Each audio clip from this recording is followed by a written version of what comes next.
ప్రభువు రక్షకుడైన యేసుక్రీస్తు వారి నామములో మీ అందరికీ కూడా వందనాలు.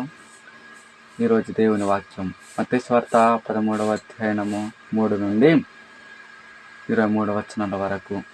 ఈ లేఖనాలను మనం చూసినట్లయితే దేవుడు 4 విత్తనాల ద్వారా మనకు నేర్పిస్తున్నటువంటి పాఠం. ఇందులో మొదటిది త్రోవ ప్రక్కన పడినటువంటి విత్తనాలు. వీటిని ఆకాశ పక్షులు వచ్చి తీసుకొని పోతాయి. రెండవది చూసినట్లయితే రాత్రి నిలబడినటువంటి విత్తనాలు. మరి ఈ విత్తనాలు మొలుస్తాయి కానీ వేర్లేనందున ఎండిపోతాయి. మూడవది చూసినట్లయితే ముండ్ల పొదలో పడినటువంటి విత్తనాలు. ఈ విత్తనాలను ముండ్ల పొదలు అణిసివేస్తాయి. నాలుగవది చూసినట్లయితే మంచి నెలలో పడినటువంటి విత్తనాలు. ఈ విత్తనాలు మంచిగా పెరిగి మంచి ఫలాలు ఇచ్చి 100 వంతులుగా 60 వంతులుగా 30 వంతులుగా ఫలింపజేస్తాయి.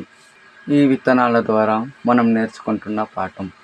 ఈ విత్తనాలు ఎవరెవరిని సూచిస్తుంది? మొట్టమొదటిగా త్రోవ ప్రక్కన పడినటువంటి విత్తనాలు. ఈ విత్తనాలు ఎవరిని సూచిస్తుందంటే దేవుని సన్నిధికి వెళ్ళి వాక్యం వింటారు కానీ వారు గ్రహించకుండా వారు జీవిస్తున్నారు. రెండవదిగా చూసినట్లయితే రాతి నేలలో పడినటువంటి విత్తనాలు.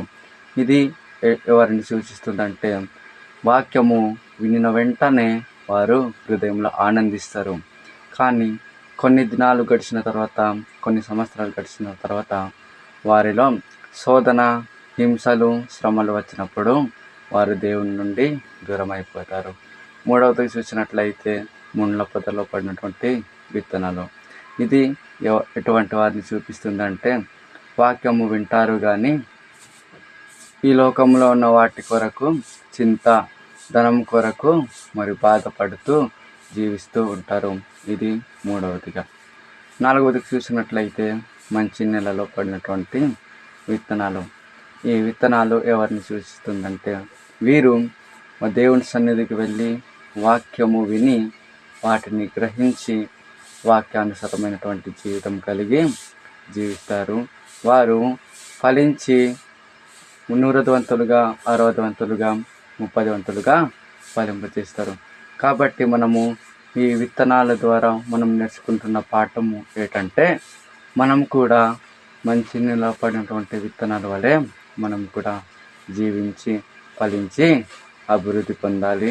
మనము మంచి నిలబడిన విత్తనాలు వలె మనం జీవిస్తూ దేవుని రాజ్యానికి మనం కూడా చేరుకోవాలి.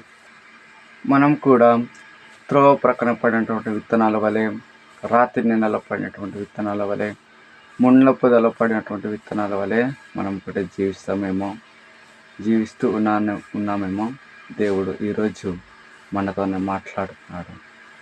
మనము మంచి నెలలో పడినటువంటి విత్తనాల వలె జీవిస్తూ వాక్యానుసారమైనటువంటి జీవితం కలిగి బ్రతుకుతూ అనేక మందిని మాదిరికరంగా ఉంటూ మరి దేవుని రాజ్యంలో మనం కూడా చేరులాగున మనం అందరం కూడా ఉందాం.